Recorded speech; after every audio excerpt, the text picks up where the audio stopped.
शंकराचार्य जी महाराज, जिनको हम भगवान देवाधिदेव शंकर के रूप में देखते हैं, और शंकराचार्य ही वो अंश हैं जिनको हम शंकर का अंश, देवाधिदेव का अंश मानते हैं। उनके सानिध्य में आज इनकी कृपा से हम सब लोग यहाँ पर आकर बैठे हैं। अभी जिन्होंने दुनिया को सुख देने के लिए नीलकंठ कहलाए, जो भगवान शंकर विश्व को अपने कंठ में ग्रहण किए, उसी तरह से वर्तमान में शंकराचार्य जी महाराज ने किस तरह से विश्व को ग्रहण किया हुआ है, इसका प्रमाण अभी कुछ दिन पूर्व हम लोगों ने देखा कि किस तरह से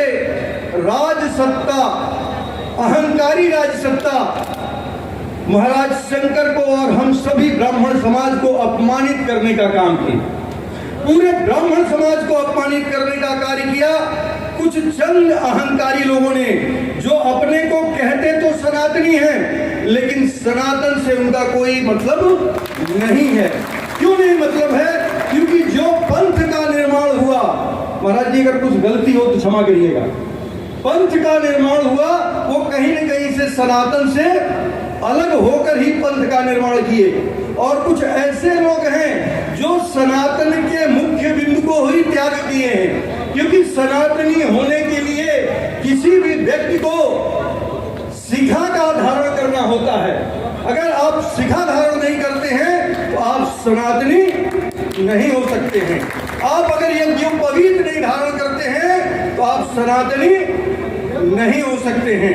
यदि आप अंतः वस्त्र नहीं धारण करते हैं तो आप सनातनी नहीं हो सकते हैं। अगर आपकी आस्था ईश्वर में नहीं है तो आप सनातनी नहीं हो सकते हैं। और आज की तारीख में कुछ ऐसे तथाकथित सनातनी लोग उस शंकर को बात कर रहे हैं जिसने विश्व को अपने कंठ में धारण किया। मानव कल्याण के लिए गुरुजी ने विश्व को अपने कंठ में धारण करने का कार्य अगर किसी ने किया है तो आज जगतगुरु शंकराचार्य महाराज की जो पद्धति है उसके शिष्य और इस समय वर्तमान में शंकराचार्य की पीठ पे विराजमान परम पूज्य आदरणीय अभिमुक्तेश्वर स्वामी जी ने उसको ग्रहण किया है। और आज हम सबको हर जगह जगह जाके सनातन की बात कह रहे हैं। और हम सभी ब्राह्मणों का कर्तव्य है, हम परशुराम भगवान की नारा जरूर लगाते हैं, हम फरसे की बात करते हैं, लेकिन जब नग्नि की एक बार अपमान होने पे सहस्त्र बाहों को समाप्त करने का किसी ने कार्य किया तो भगवान परशुराम ने किया।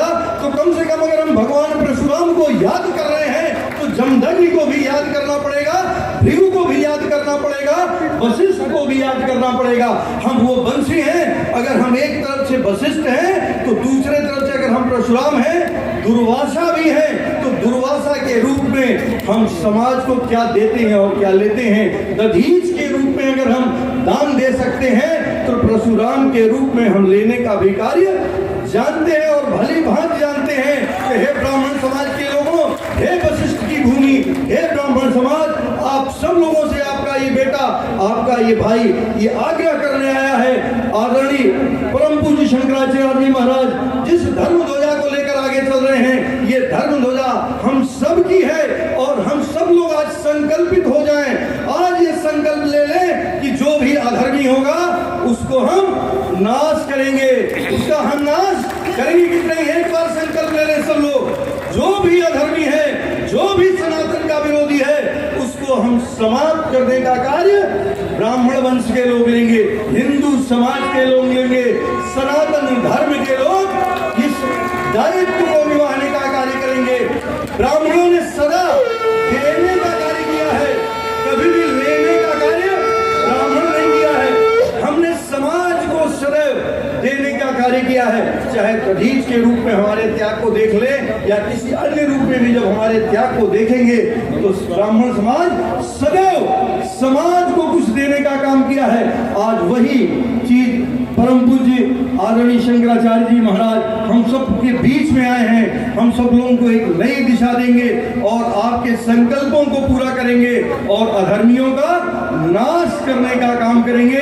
क्योंकि बात अब हम सब लोग आदरणीय गुरुजी महाराज आदरणीय शंकराचार्य जी को सुनने आए हैं। कहने को ढेर सारी बातें थी, लेकिन यहीं पे हम क्योंकि अपनी बातों को विराम दे रहे हैं। यदि हमसे कोई त्रुटि हो तो उसके लिए क्षमा चाहेंगे।